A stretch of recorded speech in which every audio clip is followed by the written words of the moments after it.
Good morning and welcome back to another wine recipe. Today we are going to be making pear wine. Now pear wine is a typical country wine recipe to make. This has been a classic for many years. It is easy to make, especially if you use windfall pears in the autumn. If you go scrumping for pears, cheap as chips and tasty, delightful. Pear wine would traditionally be made in the autumn with the windfall apples and then drunk as a light wine in the spring. It doesn't take too long to ferment or mature and then can be kept over winter. So come the spring you would have this delightful, delicious, light wine to enjoy on those longer spring evenings. It is one of my favourites and I'm most surprised I have not made a pear wine on this channel previously. Anyway, let's get into the recipe. For this recipe I am using 15 medium-sized pears. They are slightly bruised and they're slightly over juicy, just the way I like my pears for wine, because they release a lot more sugar and a lot more flavour if they're slightly past their prime condition. They are perfect for your homebrew pear wine.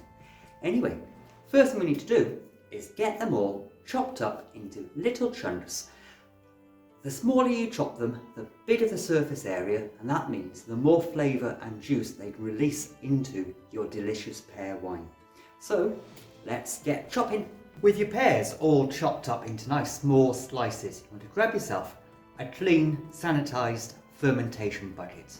I'm using a big 25 litre one because I don't bother with small ones, but if you only have a small one, don't worry about it, use whatever you have.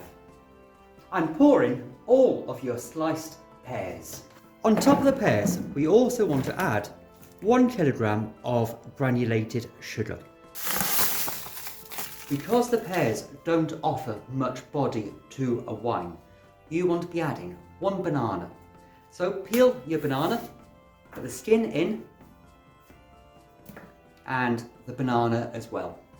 It will get mushed up as you stir it, don't bother about chopping it. Also, the pears do lack tannin, so I like to add 1 tea bag to the pot. This next ingredient is an optional extra. You don't have to add it if you don't like it. I do find that this next ingredient does bring out a great depth of character to the pear wine. And this ingredient is a handful of cloves. I'm going to grind these cloves in my pestle and mortar and then add them to the mix. The cloves just bring out this earthy, rich, spicy flavour to the pear wine, and it really works well. Again, it's not essential. You don't have to add cloves if you don't like cloves, and I know some people don't. But personally, I find pear and cloves are a perfect match. So I'm going to put these in my pestle and mortar, and once they are coarsely ground, add them to your fermenter. With your cloves added, maybe if you want to add them to your pear and sugar mix, it's now time to add some boiling water. I'm adding about 2 litres of boiling water to the pear, to the banana, to the tea bag, to the cloves and to the sugar to dissolve that sugar and get all those flavours becoming friends and mixing in really well. Already the aroma, the sweet pear and the clove spices mixing together and coming out to be awesome, and that sweet sugar as well, fantastic. So give it a good stir and chop that banana up with your spoon, give it a good mush whilst you're doing it. Then once the sugar is all dissolved, you want to bring up the water level with cold water up to the 5 litre mark or the 1 gallon mark of liquid. Don't take into account the volume of the pears and bananas. So you want 1 gallon of liquid and then the pears on top. So pour in however much water you need to bring it up to that level. And then it's time to add your yeast once the wine must is at a suitable, cool but warm temperature. I am using a generic general purpose yeast. Nothing fancy, nothing expensive. It doesn't need to be a high alcohol wine yeast because this is going to be a light wine. It's not tailored to be a strong hitter alcohol-wise. And you don't need a fancy yeast, you just need general purpose wine yeast. Of course, if you want to play around with the yeast, go for it, do so. So just give a shake of yeast into the mix. Fantastic. And then you want to place a lid on your fermenter with an airlock in and set it aside in a warm place for 5 to 7 days.